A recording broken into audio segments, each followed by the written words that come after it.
ती 11वीत शिकते. तिला भाषण करण्याची आवड, स्टेजवर जाऊन नाच गाणं म्हणायची तिची इच्छा आहे. परंतु गेली 17 वर्ष ती या छोट्या छोट्या गोष्टीही करू शकत नव्हती, कारण या सगळ्यांमध्ये आड येत होतं ते तिचं नाव. ही कहाणी आहे कचराबाईची, अहमदनगरमधल्या लोहसर गावातील कचराबाई या तरुण मुलीची. अहमदनगरमधील लोहसर गावातील ही कचराबाई. कचराबाई ही चार चौघींसारखीच, पण अभ्यासात हुशार, वर्गात सगळ्या गोष्टीत आघाडीवर असलेली. पण ही मुलगी कचराबाई या स्वतःच्या नावामुळे आत्मविश्वास हरवून बसली होती.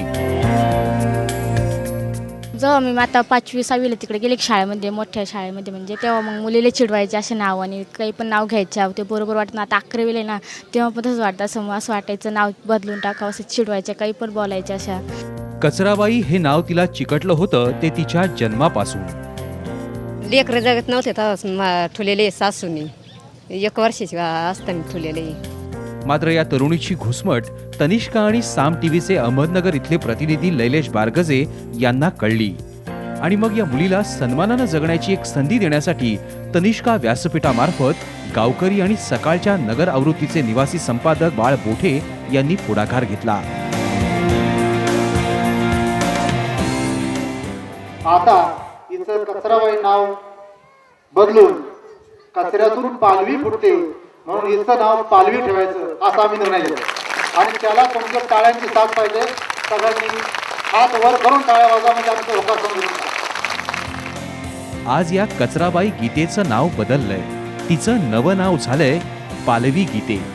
या नव्या नावानं पालवीचा आनंद गगनात मावेनासा झालाय. हे सगळं तनिष्काच्या पुढाकारानं शक्य झाल्याचा आनंद तिच्या डोळ्यात दिसतो. मला तेच म्हणजे चांगलं वाटतंय ठुल्याबद्दल, असं कनिष्ठ याच्याबद्दल चांगलं वाटतं का माझं नाव बदललं ह्या वेळेस तरी. म्हणजे माझी भरपूर इच्छा होती नाव बदलावं म्हणून, ते कनिष्ठ याच्यामधून माझं नाव बदललं ते म्हणजे मला खूप आनंद वाटतो. मुलगी असल्याचा सार्थ अभिमान पालवीच्या डोळ्यात दिसतो. आपल्याला नवं नाव दिल्याबद्दल सकाळ आणि साम टीव्हीच्या तनिष्का व्यासपीठाचे आभार तर तिने मानलेच, पण लोहसरमधील ग्रामस्थही त्यामुळे आनंदात आहेत. कॅमेरामन किरण काजळेसह लैलेश बारगजे, साम टीव्ही, अहमदनगर.